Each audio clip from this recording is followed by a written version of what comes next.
How to be accepted by your new cheer squad. Whenever you first enter a team, you're the new person. If you feel that you have something to prove, you probably do, but mostly it is about proving you're a team-spirited person ready to look out for teammates and that you're prepared to do your very best. Even on a steep learning curve in your cheer squad, you can do things that will help you to fit in quickly. Part 1: Comporting yourself respectfully. 1. Be polite and friendly. When you first meet your new cheer squad teammates, be courteous to them and ask them about themselves. Do not begin your new journey by trying to hog the limelight and inform them how good you are at cheerleading moves. Instead, make it clear that you're interested in your other team members and want to learn more about them. Ask questions about their cheerleading experiences and how long they have been in the squad. Be genuinely interested in their experiences.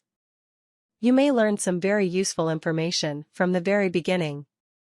Ensure that you speak to every member of the squad, so that nobody feels left out or snubbed. 2. Be supportive and helpful.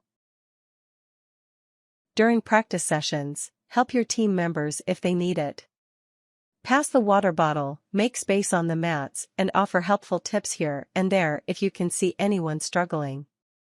Do not gossip or say unkind things about your team members. Even if you think you have singled out a trusted team member to do such things with, it will get back to the others eventually and they won't trust you. Realize that being mean is often a reflection of feeling left out or unqualified, so put your energies into improving your skills instead. Avoid being bossy with advice. If someone needs help, that's a great opportunity to step in and offer it.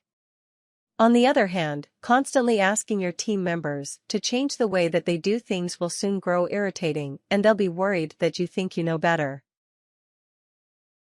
3. Be ambitious, but not malicious. If you want to be the head of the cheer squad someday, that's a great goal.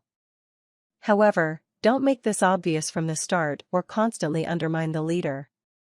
Bide your time, learn well, and wait for the right opportunity down the track. You will be a more successful leader if your team knows you well, trusts you, and believes that you worked hard to get into that role. Do not spread gossip, make unkind statements, or undermine the team leadership. If you feel that something needs to be changed, use constructive questions to ask why something is done the way that it is, then make suggestions for changes in a polite and respectful way. If your suggestions aren't accepted, live with it and stay supportive of your team. You will have your chance someday. Part 2: Being a great team member. 1. Fit in. Get the uniform needed, wear the right shoes, and do your hair as they recommend for the team. Do all of the things that help you form part of the team and ensure the smooth running of it. If you don't know what is expected, never be afraid to ask. Ask the team leader, ask a friend on the team, or check the website or manuals for help. It is better to find out than to have to undo making an error that could have been easily avoided. 2. Turn up on time. Always be on time for practices and actual events. Being late is an easy way to get your team members offside, as they'll dislike your unreliability. By being on time and ready to get on with things, you'll earn a reputation for reliability, and that is something valued highly in a team. 3. Know the moves. When you're new, it can take time to get across the new moves.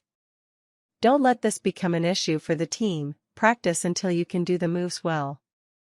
Ask team members to help guide you. You should find that there are always those who love the role of teaching a newbie and will be more than happy to ensure that you get your moves right. After all, it benefits the team as a whole. 4. Keep fit. Stay active and eat healthily so that you can give your best performance for each week. If you need tips on keeping fit, ask the other team members what they do, so that you can learn from their experiences and tailor these to your own situation. 5. Show your enthusiasm. Be an enthusiastic, caring and engaged member of your cheer squad. Talk about your participation proudly with others, and promote the activities of the squad whenever you can.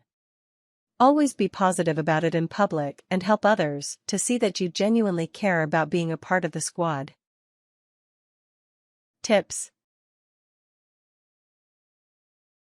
Being team-spirited is important in many endeavors. What you learn by being part of a cheer squad will help you throughout your life.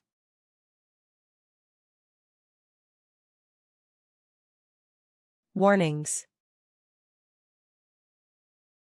If there is any jealousy in the team directed toward you, stay polite and friendly. It may be as a result of a misunderstanding, or it may simply be because they feel jealous of something about you, but you can't do much about it.